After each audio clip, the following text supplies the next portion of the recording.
तो ये प्रश्न कर्म के बारे में कि सच है क्या, जो भी बुरा या अच्छे कर्म या कार्य हम करते हैं उसका जो परिणाम या उसका जो फल जब हम मिलते हैं उसको आधा हमारा माँ पिता या पेरेंट्स के पास जाते हैं। शास्त्र में ऐसा बताया ही नहीं कि आधा जाएगा या 70% जाएगा या कैसे जाएगा। कुछ कुछ चीज़ ऐसा बताया, जैसे हस्बैंड का जो भी अच्छे कर्म है वो वाइफ के पास जाते हैं, है ना। वो शेयर्ड हो गया, इसलिए वो दोनों कहते हैं दंपति, कि हस्बैंड एंड वाइफ का शेयर हो जाता है। और बच्चे का कैसे, बच्चे का जो भी अच्छा वो बुरा है वो पेरेंट्स के पास क्यों जाते, कितना quantity I am not sure, मुझे श्योर नहीं है, लेकिन जाते हैं क्योंकि शरीर जो है, जो शरीर हमारे पास है, जो हमने प्राप्त किया, वो मम्मी पापा ने दिया, वो पेरेंट्स ने दिया।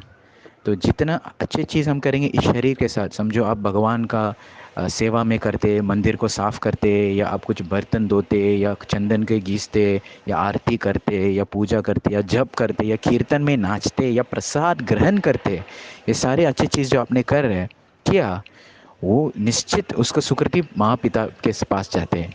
इसलिए पुत्र का अर्थ मतलब पुत्र त्रायते इति पुत्र, जो बहुत कठिन या गंदगी जगह पे, पुत एक नरक का नाम है, वो उसको बचाने के लिए वही बोलते, मम्मी पापा को बचाते हैं, बचाने बचाया अपना नरक से, तो उसका नाम पुत्र है।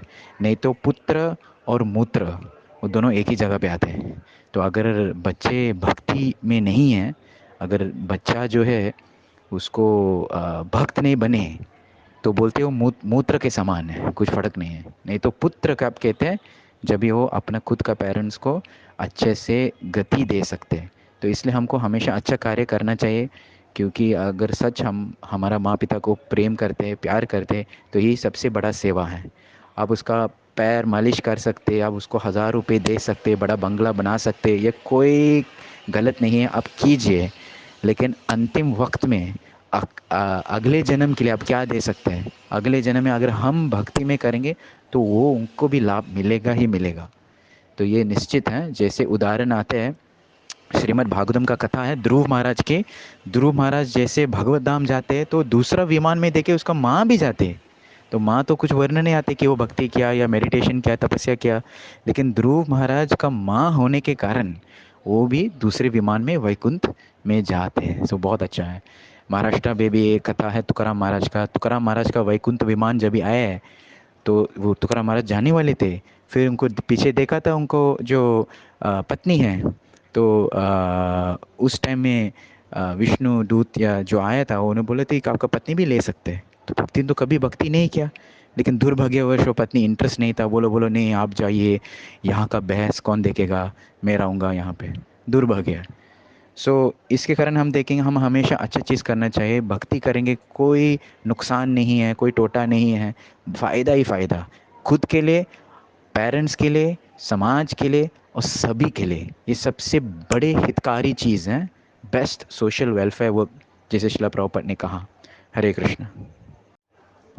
और मुझे एक और चीज़ एडिशन करना था कि शास्त्र में ऐसा आता है या एस्ट्रोलॉजी ज्योतिष में आता है कि पितृदोष।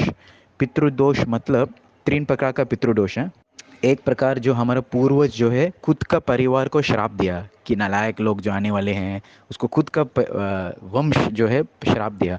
दूसरा जो है बाकी लोग, बाहर का लोग, जो हमारा खुद का वंश, जो हमारा वंश में श्राप दिया, वो भी पितृदोष होते हैं। और तीसरा जो है एक बच्चा पैदा हुए जो एकदम नालायक है, कुछ काम का नहीं है, समझो उसका धर्म परिवर्तन किया, या कुछ विधि विधान पालन नहीं किया, या पिंडदान नहीं किया, संस्कृति का कर्म कुछ नहीं किया, तो वो उनका बच्चे, उनका वंश में पितृदोष प्राप्त होगा। तो पितृदोष मतलब क्या, पितृदोष मतलब उस फैमिली में जो जिनके पास पितृदोष हैं, तो उनको हमेशा बीमारी होते हैं, उनको बच्चे नहीं होते, उसको अनेक अनेक प्रॉब्लम्स, समस्या आ जाते हैं फैमिली के प्रॉब्लम के अंदर, क्योंकि पितरों जो है वो खुश नहीं है। तो एक श्लोक आते हैं कि शास्त्र में बहुत सुंदर वर्णन आता है कि नृत्यन्ते पितरः सर्वे नृत्यन्ते च पितामह, मद्वंशे वैष्णव जातो सा में तारते भविष्य में। ऐसा कहते कि पितरु और प्रापिता जो है वो नाचते, नृत्यंती पितर सर्वे नृत्यंती च पितामह, सब खुश हैं, नाचने लगे। क्यों? मद्वंशे वैष्णव जातः, मेरा वंश जो है एक वैष्णव आ गया, वाह, खुश हो गया पितृलोक। क्यों?